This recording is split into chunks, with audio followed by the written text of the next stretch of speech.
Num dos textos do Papa Francisco, onde ele escreve sobre a santidade da vida cristã, ele conta a história de uma mulher que foi fazer compras e fez as compras e ela chegou no caixa, e quando ela chegou no caixa para pagar, ela se encontrou com uma amiga. E ali as duas começaram a conversar, e num determinado momento elas têm uma outra amiga em comum e começaram a falar da outra amiga, emitindo alguns juízos ali na fila do caixa. E pagaram as contas, essa mulher foi para casa e com as sacolas, um dia bem quente, ela não pegou Uber não, ela foi de a pé, ela não morava muito longe do mercado. Enquanto ela estava caminhando, ela caiu em si e ela falou assim: eu acho que eu fui um pouco exagerada nos meus comentários sobre a amiga. E naquele momento, ela fez uma oração pessoal pedindo perdão para Deus por aquilo que tinha acontecido ali, poucos minutos antes. E o Papa Francisco, ele usa do exemplo dessa mulher para falar de santidade. Santidade é ser humano. E para ser santo, sendo humano, ninguém que torna-se santo é anjo, e Deus não precisa ser santo, Ele já é santo. Então o processo de santidade contempla também os nossos limites humanos, as nossas contradições, né? A nossa, às vezes, hipocrisia, a nossa mentira, para nós mesmos, porque em primeiro lugar, quando a gente supõe, está traindo o outro, está falando mal do outro, nós estamos em primeiro lugar nos traindo, sobre talvez como nós não gostaríamos de ser tratados, ou talvez quando nós falamos dos outros, às vezes é porque a gente está escondendo coisas aqui de nós mesmos. Então a primeira reconciliação, segundo o que talvez ouvimos hoje, e eu tenho certeza disso, ouvimos na palavra de Deus, que nós damos testemunho de Jesus Cristo, sim, por palavras, mas a maioria de nós dá um testemunho que não usa palavras. É um testemunho pelo modo como a gente se comporta, pelo modo como a gente leva a nossa vida, pelo modo também como Deus e o Espírito Santo vai agindo nos caminhos da nossa vida. E ali nós vamos nos reconciliando com Deus. E isso não substitui a confissão presencial na presença do sacerdote, mas contudo aquela vai ter mais sentido se no dia a dia da nossa vida nós vivermos reconciliados. Se no dia a dia da nossa caminhada a gente já tomar consciência de que às vezes a gente sai um pouquinho do caminho do projeto de vida, porque não é assim que no Evangelho diz: ai daquele que chamar o irmão de tolo, de patife. E assim vai a nossa caminhada.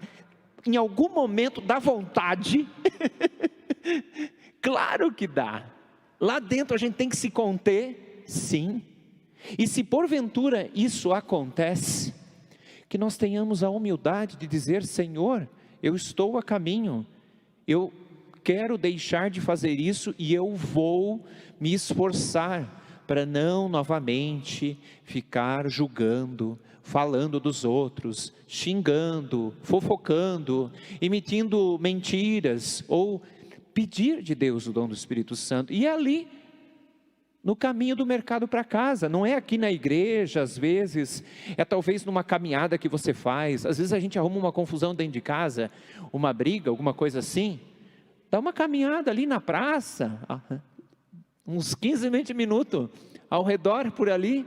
Tem coisas que a gente resolve dentro de casa, mas tem coisas que nós precisamos de tempo, de solidão, de silêncio, de uma boa caminhada ao redor da quadra, para aí a gente ir se reconciliando, em primeiro lugar conosco mesmos, e depois sim, com aqueles que nós precisamos dizer uma palavra de confirmação, de elogio, uma palavra de desculpas, uma palavra eu te perdoo.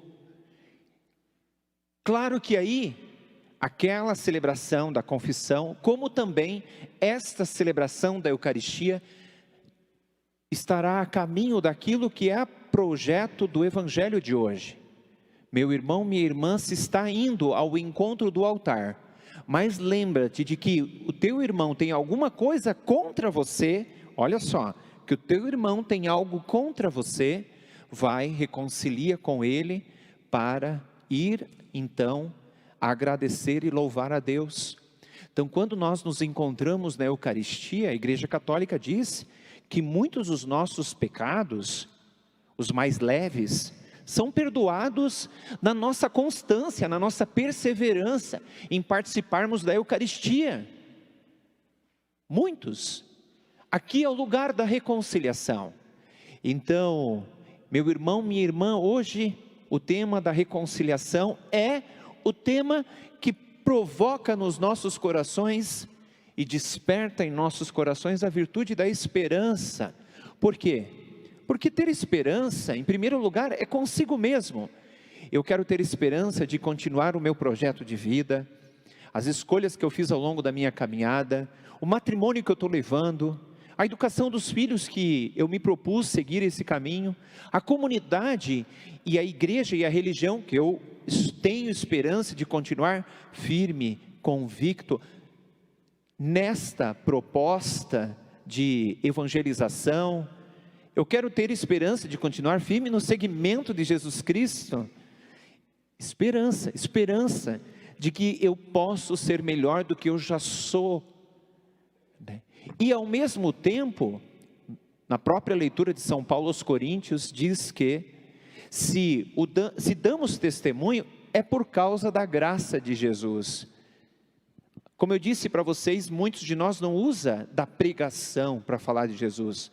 Só alguns de nós, inclusive eu que vos fala, mas eu preciso também ter misericórdia comigo mesmo, que muitas vezes a gente vem aqui, não para eu dar testemunho de mim, é muito pouco, muito pobre, mas sim de Jesus, como São Paulo toma conhecimento, eu também tenho essa consciência. Então pode ser que muitas vezes eu preciso me converter e me reconciliar, e crer em primeiro lugar na misericórdia de Deus, para vir aqui poder ter essa conversa, essa partilha, essa interpretação que muitas vezes é muito limitada, porque quantos padres pelo YouTube vocês podem ouvir uma homilia no dia de hoje? Eu justamente não fiz na hora da homilia da missa, estou fazendo agora no final da celebração, mas para nos lembrar, tanto quanto no nosso testemunho, na nossa vocação, na nossa caminhada de cristãos para a santidade, reconhecer a graça e a misericórdia de Deus, e que essa graça e essa misericórdia nos ajude a nos reconciliar, e que a nossa oração seja ouvida por Deus. Então, primeiro louvor que nós podemos fazer a Deus, antes de trazer o louvor aqui, é viver um processo de conversão pessoal, um processo de reconciliação, e que a esperança seja poder continuar firmes nesse projeto, que é um processo contínuo de conversão a Deus, porque quanto mais apegados às coisas, às pessoas, ao pecado, ao fardo, daquilo que às vezes nós carregamos, mais nós temos dificuldade de nos relacionarmos com Deus nesse processo de santidade. Então, nesse instante, quero convidá-los, nesta celebração, a pedir de Deus a coragem de Santa Rita de Cássia, que viveu sim, talvez, muitos desafios na sua vida, mas uma pessoa humana. Talvez, em algum momento, ela muito bondosa, cheia das virtudes, creio, a igreja reconhece, nós devotos reconhecemos, mas antes de ser santa é humana, como todas as mulheres que tem aqui, e talvez como aquela mulher que estava ali no caixa. Santa Rita também é assim, não só como as mulheres, como os homens que estão aqui, as crianças, os jovens. Então Santa Rita é um modelo possível de santidade, porque é humana, e como humana, pode também ter ido muitas vezes para dentro do quarto dela, e pedir: Senhor, me ajuda, porque eu, humana, quero dar um jeito no meu marido, quero que os meus filhos não aconteça isso com eles, mas Senhor, eu não posso nada sem a tua graça, sem a tua misericórdia. Se ela pensou ou não isso, eu não posso dizer para vocês, mas muitos de nós, se humanos como ela, muitas vezes pensamos. Tem alguma coisa de errado nisso? Não tem. O que tem é tomar consciência e dizer: Senhor, me ajuda a seguir o caminho que é o caminho da santidade. É isso, essa é a nossa luta constante. É fácil isso, padre? Não é fácil, não é. Então por isso que tem que ter a ajuda da graça de Deus, da misericórdia, mas também da tua inteligência, e da tua coragem e da tua vontade. E essas duas relações, a graça de Deus e a tua decisão, a minha decisão de viver um caminho de santidade, vai ser possível, vai ser possível. E aí a nossa celebração da Eucaristia será como aquela proposta pelo Evangelho. Não tenhamos medo do julgamento, se vivemos plenamente aqui os valores evangélicos propostos hoje pela liturgia para todos nós.